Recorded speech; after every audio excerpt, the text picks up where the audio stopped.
Hello scholars, आज के lecture में हम आपको सांख्य दर्शन से रूबरू कराएंगे कि सांख्य दर्शन होता क्या है। ठीक है, ये भारतीय दर्शनों में से एक दर्शन है जो कि बहुत ही महत्वपूर्ण टॉपिक है। जैसा कि मैंने आपको पहले भी बताया था कि जो सबसे ज़्यादा इम्पोर्टेंट टॉपिक्स हैं हम पहले उन्हें कवर करेंगे, बाकी के हम बाद में करेंगे। ठीक है, तो सांख्य दर्शन को पढ़ते समय आपको थोड़ी डिफ़िकल्टी भी महसूस हो सकती है क्योंकि इसमें वर्डिंग जो है वो थोड़ी अलग टाइप की है, उसको समझने में आपको थोड़ा डिफ़िकल्टी हो सकती है। लेकिन ये बहुत इंटरेस्टिंग टॉपिक है, अगर आप एक बार समझना स्टार्ट करेंगे तो आप इसके बारे में और अधिक जानना चाहेंगे। ठीक है, तो चलिए शुरू करते हैं आज का लेक्चर। मैं हूँ मोहिनी और स्वागत है आप सभी का मेरे चैनल एजुकेशन दैट इंस्पायर्स पर। आपने अभी तक चैनल को सब्सक्राइब नहीं किया है तो सब्सक्राइब कर दीजिए और साथ में बेल आइकन को प्रेस कर दीजिए। सांख्य दर्शन षड दर्शनों में से सबसे प्राचीन दर्शन माना जाता है। जो आपने पहले षड दर्शन देखे थे जिसमें कि 6 दर्शन इंक्लूड थे, उनमें से पहला दर्शन था सांख्य दर्शन, जिसको सबसे प्राचीन दर्शन माना जाता है। इसका प्रतिपादन किया था महर्षि कपिल ने। किसने किया था? महर्षि कपिल ने। ये बात ध्यान रखने योग्य है। महर्षि कपिल ने 2 रचनाएं लिखी थी अपनी, जिनमें से एक थी तत्व समास, जो कि उनका सबसे प्राचीन ग्रंथ कहा जाता है, और दूसरी थी सांख्य सूत्र। ठीक है, तत्व समास में उन्होंने 22 सूत्रों को दिया था और सांख्य सूत्र में उन्होंने 537 सूत्रों को दिया था। याद रखिएगा कितने सूत्र दिए थे? तत्व समास में 22 सूत्र और सांख्य सूत्र में 537 सूत्रों को दिया था। इसके अलावा जो सांख्य सूत्र है उसमें इन्होंने जितने भी सूत्र दिए हैं, जितने भी सिद्धांतों का वर्णन किया है, जैसे कि सांख्य दर्शन के कुछ सिद्धांत हैं, सृष्टि विकास का सिद्धांत, सत्कार्यवाद का सिद्धांत, ये सारे सिद्धांत हम आगे पढ़ेंगे कि ये होते क्या हैं।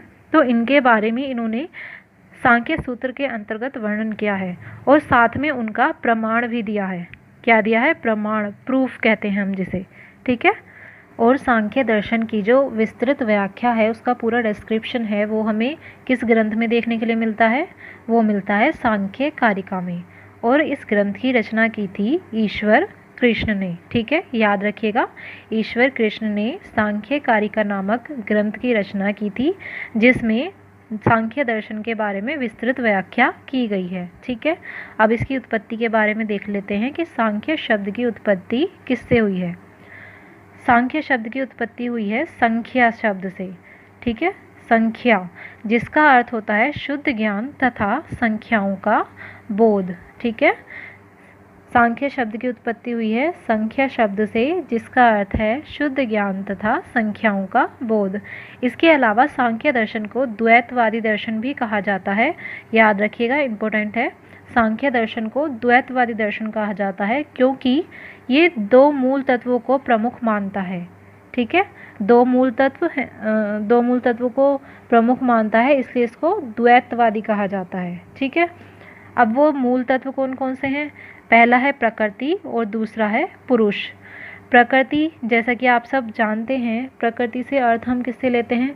जो हमारे सराउंडिंग्स हैं चारों तरफ। ठीक है, नदियाँ, झरने और तालाब, ये आकाश, पूरी दुनिया जो हमें दिखाई दे रही है, भौतिक वस्तुएं, ठीक है, ये सब क्या हैं? प्रकृति के अंतर्गत आती हैं। इसको हम क्या कहते हैं? जड़ तत्व भी बोलते हैं। और पुरुष अर्थात आत्मा, यहाँ पर आत्मा को पुरुष कहा गया है। ठीक है, मानव की जो आत्मा होती है उसको पुरुष बोला गया है। इसको हम चेतन तत्व भी कहते हैं, यानी कि कॉन्शियस एलिमेंट बोला जाता है पुरुष को। ठीक है, और सांख्य दर्शन ये मानता है कि सृष्टि की जो रचना हुई है वो प्रकृति और पुरुष इन दोनों के योग से हुई है, इन दोनों के मिलने से हुई है। ठीक है, अभी आप आगे सत्कार्यवाद का सिद्धांत पढ़ेंगे, तब आपको सृष्टि रचना के बारे में सारी बातें पता चलेंगी। ठीक है, और ये जो सृष्टि रचना का उन्होंने क्रम बताया है, इसकी पूरी व्याख्या की है, इसके उन्होंने प्रमाण भी दिए हैं सांख्य दर्शन के अंतर्गत। ठीक है, और जो प्रकृति है वो 3 गुणों से मिलकर बनी है, सत, रज और तम। इन 3 गुणों को प्रमुख माना जाता है। ये माना जाता है कि इन तीनों गुणों के कारण ही प्रकृति को क्या कहा जाता है? त्रिगुणमयी कहा जाता है। कैसी? त्रिगुणमयी। ध्यान रखिएगा, प्रकृति कैसी है? त्रिगुणमयी है, क्योंकि वो सत्य, रज और तम इन 3 गुणों के मिलने से बनी है। ठीक है, और ये तीनों गुण ही क्या है कि मानव के दुखों का कारण बनते हैं। और सांख्य दर्शन ये मानता है जब हम अपनी आत्मा को जान लेते हैं, जब हम इस पुरुष को पहचान लेते हैं जो हमारी आत्मा है, तब हम इस संसार के दुखों से पूरी तरह से मुक्त हो जाते हैं और तब हमें प्राप्ति होती है किसकी? सच्चे ज्ञान की प्राप्ति होती है। ठीक है।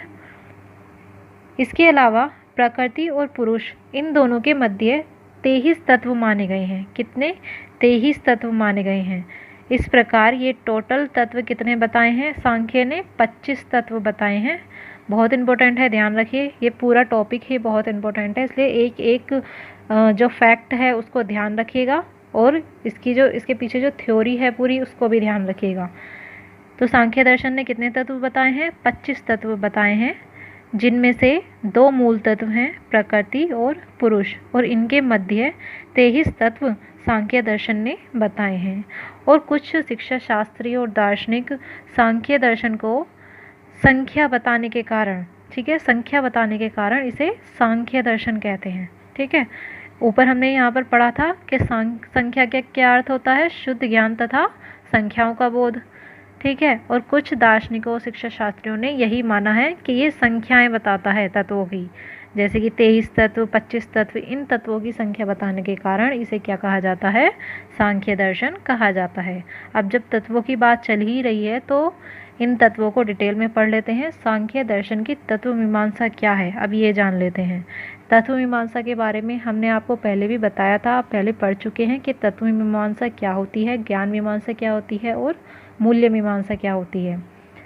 वो सारी चीज़ें इसलिए बताई गई थी क्योंकि ये आगे सभी टॉपिक्स में यूज़ होने वाले हैं ये वर्ड्स, इसलिए उनको जानना ज़रूरी था। तत्व मीमांसा सांख्य दर्शन की क्या होती है, यानी कि सांख्य दर्शन के अनुसार तत्व कौन कौन से हैं और कितने हैं। आपने पढ़ लिया है कि 25 तत्व होते हैं। अब वो 25 तत्व कौन कौन से हैं देखते हैं। सबसे पहला तत्व बताया प्रकृति। प्रकृति को प्रधान तत्व भी कहा जाता है क्योंकि ये सबसे प्रमुख तत्व है, इसलिए इसको प्रधान तत्व बोलते हैं। इसके अलावा इसे अव्यक्त भी कहा जाता है। ठीक है। अब देखिए, आप ये मत कहिएगा कि इंग्लिश में मैंने आपको नहीं बताया, इंग्लिश में नहीं पढ़ाया। इंग्लिश में पढ़ने की जगह आप अगर इसे हिंदी में पढ़ेंगे तब आप इसको अधिक गहराई से समझ पाएंगे। ठीक है। और रही बात इंग्लिश में पढ़ने की, तो जब आप MCQs लगाएंगे, इसके करेंगे, तब साथ में MCQs के इंग्लिश में भी रहते हैं, तो आप उसमें पढ़ लीजिएगा कि इनको इंग्लिश में क्या बोलते हैं। ठीक है। अभी फ़िलहाल आप हिंदी में पढ़ लीजिए तो अच्छे से आपको समझ में आएगा और ज़्यादा लोगों को समझ में आएगा। ठीक है। तो दूसरा तत्व इसका क्या है? पहला था प्रकृति, और उसके बाद देखिए यहाँ पर कैटेगरी बना दी हैं, 4 कैटेगरी बनाई गई हैं, प्रकृति, विकृति, प्रकृति और विकृति, इसके बाद नए प्रकृति और नए विकृति, ये 4 कैटेगरी बना दी हैं। और इसी प्रकार से आपके एग्ज़ाम में भी सेम टू सेम पूछा जाता है। एक कॉलम में, एक सूची में आपको ये सब चीज़ें दे दी जाती हैं और दूसरी साइड आपको इसके तत्व दे दिए जाते हैं, तो वो आपको मैचिंग करनी होती है कि किस कैटेगरी में कौन से तत्व आते हैं। ठीक है। इस चीज़ को बहुत ध्यान में रखिएगा। तो उसके बाद पहला तत्व है प्रकृति। उसके बाद जो 23 तत्व हैं प्रकृति और पुरुष के बीच में, वो कौन कौन से हैं? पहला है 5 कर्मेंद्रियां, जिनसे हम कर्म करते हैं, उन्हें हम कर्मेंद्रियां कहते हैं, जैसे हाथ, पैर, वाणी, गुदा, जनेंद्रियां। ठीक है। ये सब क्या है? हमारे कर्मेंद्रियां हैं। उसके बाद आती हैं 5 ज्ञानेंद्रियां, जिनसे हम ज्ञान ग्रहण करते हैं, उनको हम कहते हैं ज्ञानेंद्रियां। वो कौन कौन सी हैं? आँख, कान, नाक, जीहा यानी कि हमारी जीभ और त्वचा, ये पांचों क्या कहलाती हैं? ज्ञानेंद्रियां कहलाती हैं। उसके बाद आते हैं 5 महाभूत। महाभूत कौन कौन से हैं? पृथ्वी, जल, तेज, तेज यानी कि अग्नि, वायु और आकाश। इसके बाद आता है मन। इस प्रकार से ये कितने तत्व हुए? 16 तत्व हुए। ठीक है। 16 तत्व ये किसके अंतर्गत आते हैं? विकृति या फिर कार्य हम इन्हें बोलते हैं। ठीक है। तो ये 16 तत्व आए विकृति के अंतर्गत। इसके बाद प्रकृति और विकृति के अंतर्गत कौन कौन से हैं? 5 तन्मात्राएं। कौन कौन सी हैं? शब्द, स्पर्श, रूप, रस और गंध, ये पांचों तन्मात्राएं। और इनके अलावा अहंकार और महत्व। महत्व को देखिए बुद्धि कहा गया है, जो बुद्धि है उसको महत्व बोला गया है सांख्य दर्शन में। ठीक है। 16 तत्व यहाँ पर हैं और 7 तत्व यहाँ पर हैं। ठीक। तो ये सारे मिलकर के कितने हुए? पूरे 23 तत्व हुए। और इन 23 तत्वों को क्या बोला जाता है? व्यक्त बोला जाता है, सॉरी, व्यक्त बोला जाता है। ठीक है, प्रकृति को अव्यक्त और इन 23 तत्वों को व्यक्त बोला जाता है।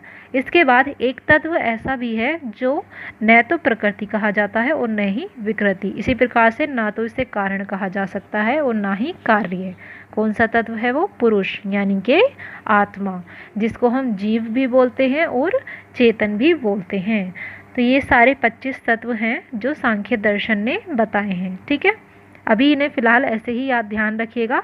आगे जब आप सृष्टि विकास का सिद्धांत पढ़ेंगे, सत्कार्यवाद को पढ़ेंगे, तब आपको पता चलेगा कि प्रकृति विकृति क्या है और कार्य और कारण क्या है। ठीक है, आगे चलिए देखते हैं सांख्य दर्शन की ज्ञान मीमांसा, अर्थात सांख्य दर्शन के अनुसार ज्ञान किस किस को माना गया है। ठीक है, कौन सा ज्ञान सत्य है। तो सांख्य दर्शन ये मानता है कि ज्ञान कितने प्रकार का होता है? 2 प्रकार का होता है। कौन कौन सा? पहला है पदार्थ का ज्ञान और दूसरा प्रकृति और पुरुष के भेद का ज्ञान। ठीक है, अब पदार्थ ज्ञान कौन सा होता है? जैसा कि हमने आपको अभी बताया था, प्रकृति के बारे में बताया था कि प्रकृति कौन कौन सी है? जो हमारे चारों ओर मौजूद है, जो हमें दिखाई देती है, भौतिक जो वस्तुएं हैं वो सब प्रकृति के अंतर्गत आती हैं। और उन भौतिक वस्तुओं को ही क्या कहा जाता है? पदार्थ कहा जाता है। और जब उन पदार्थ का, उन भौतिक वस्तुओं का ज्ञान हमें होता है तो हम उसे क्या कहते हैं? पदार्थ ज्ञान बोलते हैं। ठीक है, इसी पदार्थ ज्ञान को यथार्थ ज्ञान भी कहा जाता है। सांख्य दर्शन ये मानता है कि जो हमारे सामने चीज़ें हैं, भौतिक वस्तुएं हैं, वो कैसी हैं? यथार्थ हैं, रियल हैं, इसलिए हम इसे यथार्थ ज्ञान कहते हैं। ठीक है, दूसरी साइड सांख्य दर्शन ये भी मानता है कि प्रकृति पुरुष के भेद का ज्ञान ही सत्य ज्ञान है। ठीक है, और इसको क्या कहा जाता है? विवेक ज्ञान भी कहा जाता है। जैसा कि मैंने आपको बताया कि जब हम अपने आत्मा को अच्छी प्रकार से जान जाते हैं, पुरुष को भली भांति समझ जाते हैं, तो हमें क्या पता चलता है? प्रकृति और पुरुष का भेद पता चलता है कि इन दोनों में क्या अंतर है। और तब जाकर के हम सभी सांसारिक दुखों से छुटकारा पाते हैं, उससे मुक्ति हमें मिल जाती है। तो वो ज्ञान कौन सा कहलाता है? विवेक ज्ञान कहलाता है। ठीक है, ध्यान रखिएगा इन दोनों को। इनके अलावा सांख्य दर्शन में एक सर्कल के बारे में भी बताया गया है, जिसमें सांख्य दर्शन मानता है कि जो पदार्थ ज्ञान है, भौतिक वस्तुओं का जो ज्ञान है, वो हमें किसके द्वारा प्राप्त होता है? हमारी इंद्रियों के द्वारा। क्योंकि जब हम किसी चीज़ को टच करते हैं, उसे छूते हैं, तभी हम बता सकते हैं कि वो ठोस है या तरल है। ठीक है, उसके बाद यही ज्ञान हमारे मन तक जाता है और मन के बाद ही हमारे अहंकार में जाता है, अहंकार के बाद बुद्धि में प्रवेश करता है और उसके बाद ये प्राप्त होता है पुरुष को, यानी कि आत्मा को। अब यही सर्कल दोबारा से चलता है। जो आत्मा है, पुरुष है, वो हमारी बुद्धि को प्रकाशित करती है। ठीक है, और बुद्धि के अंतर्गत क्या जागृत होता है? अहंकार जागृत होता है। जो हमारा अहम है, हमारे मैं की भावना है हमारे अंदर, वो जागृत होती है।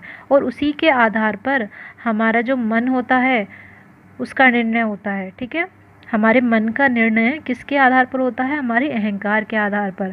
हमारा किससे बात करने का मन है, किसी से बात करने का मन नहीं है, तो वो कौन डिसाइड करता है? जो हमारा ईगो होता है, उस पर उसके द्वारा डिसाइड होता है। ठीक है, और मन जो होता है वही हमारी इंद्रियों को भी कंट्रोल करता है और इंद्रियों पर ही आधारित होता है हमारा पदार्थ ज्ञान या फिर भौतिक वस्तुओं का ज्ञान। ठीक है, तो ये जो पूरा सर्कल है, इसका वर्णन किसके अंतर्गत किया गया है? सांख्य दर्शन के अंतर्गत किया गया है। सांख्य दर्शन में इंद्रियां, मन, अहंकार और बुद्धि, इन चारों तत्वों को प्रकृति के द्वारा निर्मित बताया गया है। ये क्या है? प्रकृति के द्वारा इनका निर्माण हुआ है। ठीक है, अब देखते हैं ज्ञान प्राप्ति के साधन कौन कौन से हैं। सांख्य दर्शन ने ज्ञान प्राप्ति के 3 साधन बताए हैं जिनके द्वारा हमें ज्ञान प्राप्त होता है। पहला उसने बताया प्रत्यक्ष। ठीक है, जो अभी हमने पढ़ा कि इंद्रियों के द्वारा हमें ज्ञान प्राप्त होता है। हमारी आइज़ होती हैं, वो भी हमारी इंद्रियां हैं। हमारी नोज़ जिससे हम स्मेल करते हैं, वो भी इंद्रियां हैं। हमारे कान, हमारे हाथ और हमारे पैर, ये सब क्या है? इंद्रियां हैं। तो इनके द्वारा हम क्या करते हैं? ज्ञान प्राप्त करते हैं। आँखों से हमें जो प्रत्यक्ष दिखाई देती हैं सामने वस्तुएं, वो हमें ज्ञान प्रदान करती हैं। ठीक है, इसके अलावा अनुमान, मान लीजिए आप कहीं खुली सड़क पर जा रहे हैं, वहाँ पर आपको सब कुछ गीला गीला दिखाई देता है, वो सड़क आपको गीली नज़र आती है, तो उसे देख कर के आपको क्या अनुमान होगा? आपको यही अनुमान होगा कि यहाँ पर पहले बारिश हुई होगी, तभी यहाँ पर गीला है सब जगह पर, ठीक है। इसी प्रकार से मान लीजिए आपको कहीं पर धुआं निकलता हुआ दिखाई दे रहा है, तो आप क्या समझेंगे कि शायद क्या ज़रूर यहाँ पर आग लगी होगी, इसलिए यहाँ पर धुआं निकल रहा है। तो क्या किया हमने? अनुमान लगाया, उसके द्वारा हमें किसका ज्ञान प्राप्त हुआ? वर्षा के बारे कि यहाँ पर वर्षा हुई थी, ये ज्ञान प्राप्त हुआ। यहाँ पर आग लग रही होगी, ये ज्ञान प्राप्त हुआ, ठीक है। इसके अलावा तीसरा ज्ञान प्राप्ति का साधन है शब्द। किसी महान पुरुष द्वारा कहे गए शब्द, या फिर किसी शिक्षा शास्त्री द्वारा, किसी दार्शनिक द्वारा, या किसी ऐसे व्यक्ति के द्वारा कहे गए शब्द जिसे हम अपने से ऊपर मानते हैं, सुपीरियर मानते हैं, तो उनको हम तो वो क्या है? ज्ञान प्राप्ति के साधन होते हैं। प्रत्यक्ष, अनुमान और शब्द। ज़्यादा टिपिकल नहीं है ये टॉपिक, इजी सा है, बस 2-3 बार वीडियो को देख लीजिएगा, उसके बाद जो कॉन्सेप्ट है वो पूरा क्लियर हो जाएगा आपको, ठीक है। अब देखते हैं सांख्य दर्शन का सत्कार्यवाद सिद्धांत क्या है। तो इसका ये सिद्धांत जो है, सत्कार्यवाद सिद्धांत, ये कहता है कि सृष्टि की रचना किस प्रकार से हुई है, ठीक है। इसके बारे में ये हमें बताता है कि सृष्टि की उत्पत्ति किस प्रकार हुई है, कहाँ से ये सृष्टि बनी है, ठीक। सृष्टि की रचना के संबंध में सांख्य ने सत्कार्यवाद सिद्धांत का प्रतिपादन किया, ठीक है, याद रखिएगा इस बात को। इस सिद्धांत के अनुसार बिना कारण के कार्य की उत्पत्ति नहीं हो सकती। मतलब अगर कोई भी कार्य हो रहा है तो उसके पीछे कोई ना कोई कारण अवश्य है, तभी वह कार्य हो रहा है। अगर कारण नहीं है तो कार्य भी नहीं हो पाएगा। अभी आपने सांख्य दर्शन की तत्व मीमांसा में जब कार्य और कारण की वहाँ पर वर्ड आए थे, तो ये कार्य और कारण जो हैं वे उसी से संबंधित हैं। इस वाले सिद्धांत को पढ़ने के बाद दोबारा से तत्व मीमांसा को पढ़िएगा तो आपको वो भी क्लियर हो जाएगी, ठीक है। इस जगत की उत्पत्ति किसी शून्य से नहीं हुई है, अपितु किसी मूल सत्ता से हुई है, ठीक है। तो सत्कार्यवाद सिद्धांत ये मानता है कि इस जगत की, जो पूरा जगत है, उसकी उत्पत्ति किसी शून्य से नहीं हुई है, अपितु किसी मूल सत्ता से हुई है। यानी कि जो ये सृष्टि है पूरी, ये एकदम से नहीं बन गई, कुछ ना कुछ उसके पीछे कारण जरूर था, तभी इसकी उत्पत्ति हुई। कोई ना कोई ऐसी वस्तु थी, कोई ऐसी चीज़ थी जिसमें से सृष्टि की उत्पत्ति हुई है, ठीक है। मान लीजिए कोई पेड़ है, ठीक है, आपने कोई बीज बोया, उस बीज में से एक पौधा निकला, पौधा आगे चलकर क्या बन गया? पेड़ बन गया, ठीक है। तो क्या कहेंगे? जो वो पेड़ है वो पहले से ही अपने मूल रूप में किसमें विद्यमान था? उस बीज में, पहले से ही उसमें समाहित था, तभी तो उस पेड़ की उत्पत्ति हो पाई। अगर वो बीज ही नहीं होता तो उस पेड़ की उत्पत्ति कैसे होती? तो वही वाली बात यहाँ पर सृष्टि के साथ है। सत्कार्यवाद ने कहा है कि जो जगत है, सृष्टि है, उसकी उत्पत्ति किसी शून्य से नहीं हुई है, बल्कि एक मूल सत्ता से, प्रारंभिक मौलिक सत्ता से हुई है, ठीक है। समझ में आ रहा होगा आपको शायद। कार्य कारण में पहले से ही निहित होता है, यानी कि जो वो पेड़ बना है वो उस बीज में पहले से ही निहित था, तभी उस पेड़ की उत्पत्ति हुई। तो सृष्टि भी पहले से ही किसी बीज रूपी किसी चीज़ में, किसी वस्तु में पहले से ही विद्यमान थी।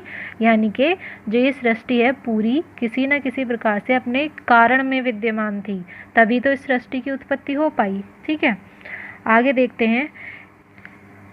यह सृष्टि भी प्रकृति में पहले से ही निहित थी, तभी तो इसकी उत्पत्ति संभव हो पाई, ठीक है। वही बात बोली जा रही है, यह सृष्टि प्रकृति में पहले से ही निहित थी, तभी तो इसकी उत्पत्ति संभव हुई, ठीक है। अब जो सत्कार्यवाद है वो भी 2 प्रकार का माना गया है। कौन कौन सा? परिणामवाद और विवर्तवाद। देखिए इसमें से क्वेश्चन अभी तक आया नहीं है सत्कार्यवाद के प्रकार में से, तो इसलिए ये संभावना है कि ये आगे के जो एग्ज़ाम होंगे उसमें ये आ सकता है, क्योंकि सांख्य दर्शन से संबंधित है।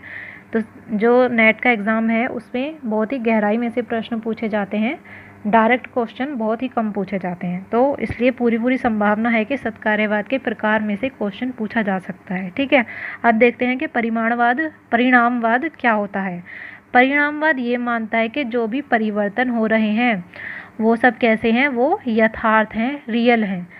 फॉर एग्ज़ाम्पल जैसे दूध से दही का जमना, ठीक है, दूध से मलाई का निकलना, उसमें से फिर घी का बनना, तो ये क्या, दूध की जो टेक्सचर है वो चेंज हो रहा है, उसमें परिवर्तन हो रहा है। तो परिणामवाद ये मानता है कि वो जो चेंजेस हैं वो रियल हैं।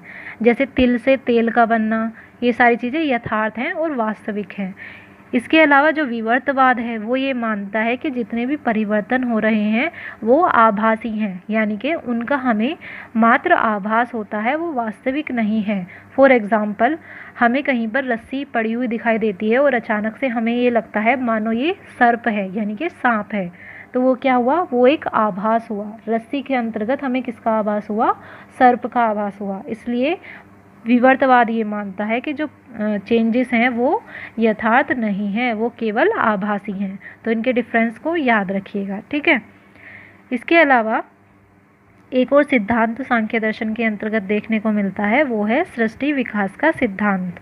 अभी जो ऊपर सत्कार्यवाद का सिद्धांत पढ़ा वो था सृष्टि की रचना के संबंध में। उसमें बताया गया था कि सृष्टि की रचना किस प्रकार से हुई है, और सृष्टि विकास के सिद्धांत में बताया गया है सृष्टि का विकास किस प्रकार से हुआ है। ठीक है, समझ रहे हैं दोनों का अंतर। तो सृष्टि विकास का सिद्धांत ये कहता है कि सृष्टि का जन्म और विकास बिल्कुल उसी प्रकार से है जिस प्रकार मनुष्य का जन्म और विकास होता है। ठीक है, क्योंकि सृष्टि का जन्म और विकास किस पर डिपेंड करता है, सृष्टि का जो जन्म हुआ है वो भी प्रकृति और पुरुष के योग से हुआ है। उसी प्रकार मनुष्य का जन्म भी तभी होता है जब दो व्यक्ति मिलते हैं। ठीक है, तो सांख्य दर्शन ये मानता है कि सृष्टि विकास और मनुष्य के जन्म की जो परिस्थितियां हैं वो समान परिस्थितियां हैं। ठीक है, अब आगे देखते हैं। इसका एक चार्ट यहाँ पर आपके सामने प्रस्तुत कर दिया गया है ये। ठीक है, इसमें इसके सारे तत्वों के बारे में बताया गया है। अगर इस चार्ट को भी आप लोग ध्यान से देखेंगे, समझेंगे, तो आगे तक आपको फ़ायदा होगा। इसे अपने माइंड में बैठा लीजिए अच्छे से। ठीक है, सृष्टि विकास के जो सिद्धांत है, यानी कि सृष्टि का जो विकास है वो किस प्रकार से होता है, प्रकृति और पुरुष के मिलने से होता है, पढ़ चुके हैं आप। ठीक है, इसके बाद इन दोनों के मिलने से क्या बनता है, महत्व, यानी कि बुद्धि, इसे हम कॉस्मिक इंटेलिजेंस बोलते हैं। ठीक है, उसके बाद किस चीज़ का निर्माण होता है, अहंकार का, यानी कि ईगो का निर्माण होता है। फिर तदुपरांत अहंकार के बाद किसका जन्म होता है, इन तीनों गुणों का, सत्व, रजस और तमस। अभी हमने पहले बताया था कि प्रकृति जो है वो तीन गुणों का योग है, सत्व, रज और तम, ये वही तीनों गुण हैं। ठीक है, जब अहंकार और सत्व इन दोनों का योग होता है तब क्या, उसके बाद किसकी उत्पत्ति होती है, मनस की, यानी कि मन की, हमारे माइंड की उत्पत्ति होती है। और जब अहंकार और रजस गुण का योग होता है तब उत्पन्न होते हैं 5 महाभूत। उसके बाद जब अहंकार और तमस गुणों का योग होता है तो क्या बनती हैं, 5 तन्मात्राएं बनती हैं। ठीक है, और मन के उत्पन्न होने के बाद 5 ज्ञानेंद्रियां और 5 कर्म इंद्रियों का निर्माण होता है। ठीक है, एक सेकेंड। तो 5 कर्मेंद्रियों का और 5 ज्ञानेंद्रियों का निर्माण होता है। देखिए यहाँ पर जो ज्ञानेंद्रियां बताई गई हैं 5, ये सीधे सीधे तन्मात्राओं से संबंधित हैं, क्योंकि जो हमारी आइज़ हैं उनसे हम क्या करते हैं, देखते हैं। किसे देखते हैं, रूप को, फॉर्म को, किसी भी वस्तु का क्या रूप है वो हमें किसके द्वारा दिखाई देता है, आँखों के द्वारा। हमारे कान हैं वो क्या कार्य करते हैं, शब्द को सुनने का कार्य करते हैं। ठीक है, जो हमारी नोज़ है वो किसे स्मेल करती है, गंध को।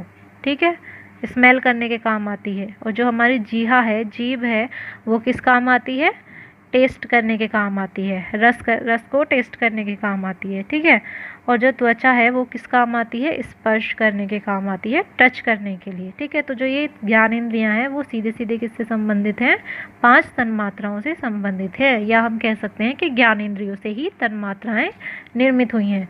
तो ये जो पूरा चार्ट है इसको आप ध्यान से पढ़ लीजिएगा, इसे देख लीजिएगा और इन तत्वों को याद रखिएगा। और इन्हें किस किस कैटेगरी में रखा गया है, किसे प्रकृति माना गया है, किसे प्रकृति और विकृति दोनों माना गया है, किसको केवल विकृति माना गया है और किसे ना तो विकृति माना गया है और ना ही प्रकृति माना गया है। इस कैटेगराइजेशन को ज़रूर याद रखिएगा। आई होप कि आपको ये पूरा टॉपिक समझ में आ गया होगा, कॉन्सेप्ट आपके माइंड में क्लियर हुआ होगा। और अगर फिर भी आपके मन में कोई क्वेरी है तो आप कमेंट में मुझसे पूछ सकते हैं। इसके अलावा अब इसके जो एमसीक्यूज़ आएंगे कुछ पोर्शन आपका उसमें क्लियर हो जाएगा, जो डाउट्स हैं उसमें भी क्लियर होते चले जाएंगे। ठीक है, अगर वीडियो अच्छी लगी है तो उसे लाइक कीजिएगा और अपने दोस्तों के साथ शेयर कीजिएगा। मिलते हैं नेक्स्ट वीडियो में। सी यू सून।